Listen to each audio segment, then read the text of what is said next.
Alam mo ba na ang pag-iipon ng pera ay isang napakamahalagang life skills dapat sa isang bata?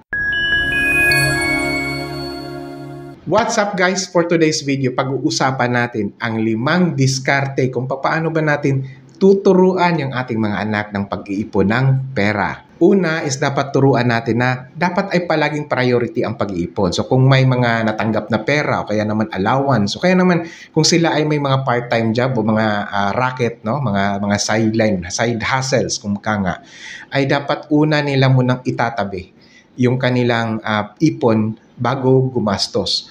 Magiging effective lang itong pagtuturo na ito kung tayo mga magulang mismo ay nagiging modelo nila or kanilang good example. Mahirap kasing i-explain, no? Ipaliwanag sa mga bata kung bakit ba kailangang mag-ipon. Kasi kung puro lang tayo pangaral, kung puro lang tayo salita at hindi naman nila nakikita mismo sa atin na tayo mismo din ay we prioritize savings, ay hindi rin sila maniniwala at hindi rin nila ito gagawin. Pangalawa ay turuan dapat sila kung paano mag-set ng goals. Dapat sa goals ay specific at dapat ay klaro sa kanila, malinaw sa kanila kung ano ba yung kanilang pinag-iipunan.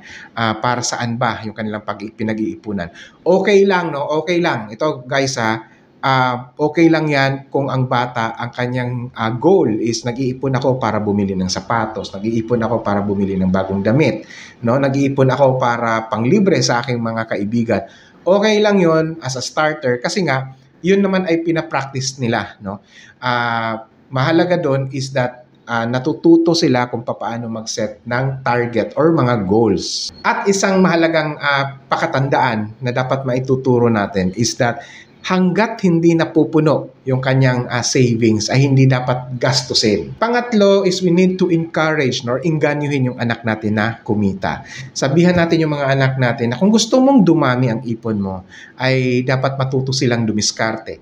Sa panahon ngayon, lalo na for mga teenagers, ang dami ng mga opportunities, no, para tayo ay magkaroon ng mga racket o mga side hustles, no. Example na lang mga online work, no, online jobs or mga virtual assistant. Ang dami na niyan ngayon sa internet. Kung ikaw ay magaling ka sa video editing, no, ang daming mga content creators sa kagaya ko na naghahanap ng mga competitive na mga video editors. Sa mga bata naman na medyo maliliit pa, no, mga 7 to 12 years old, ang dami ding mga opportunities na matutunan nila ng mga pagbenta-benta. Halimbawa, ang anak ko ay namimili ng mga stickers o kaya naman mga blind bags. Yun, binibenta niya to 5 pesos to 10 pesos. And because of that, natututo siya to value hard work at natutunan din niya na ang pera ay hindi hinihingi, hindi pinupulot, kundi pinaghihirapan. 4, kapag dumami na ang kanyang ipon, ay dapat ay mag-open na siya ng kanyang sariling bank account.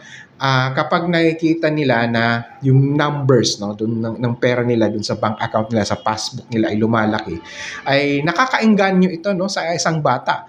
At sa panahon ngayon, alam nyo, nagiging optional na lang, no, sa mga Pilipino ang magkaroon ng bank account. Not unless kung yung bank account mo ay for your salary, no, sa mga kumpanya, necessary to open a bank account but not necessarily para dun sa savings, no.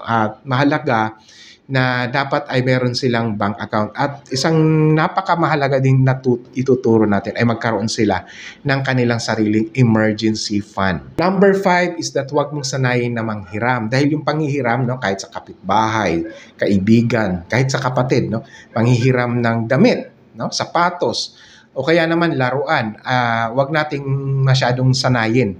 Kasi ito yung process kung saan ay natututo sila kung paano mangutang. At ang pangungutang ay, you know what, ang pangungutang naman ay either it can be positive or negative, no? Depende nga lang ito kung paano siya ginagamit. Magiging positive lang ang pangungutang kung pinapalago mo yung pera. May mga instances talaga rin naman sa buhay na kailangan nating mangutang because it is only the last resort. However, if nangungutang ka lang para sa iyong luho, ayun ay isa ng hindi magandang gawain o magandang ugali. Kung ikaw ay may reaksyon o opinion, please type in the comment section.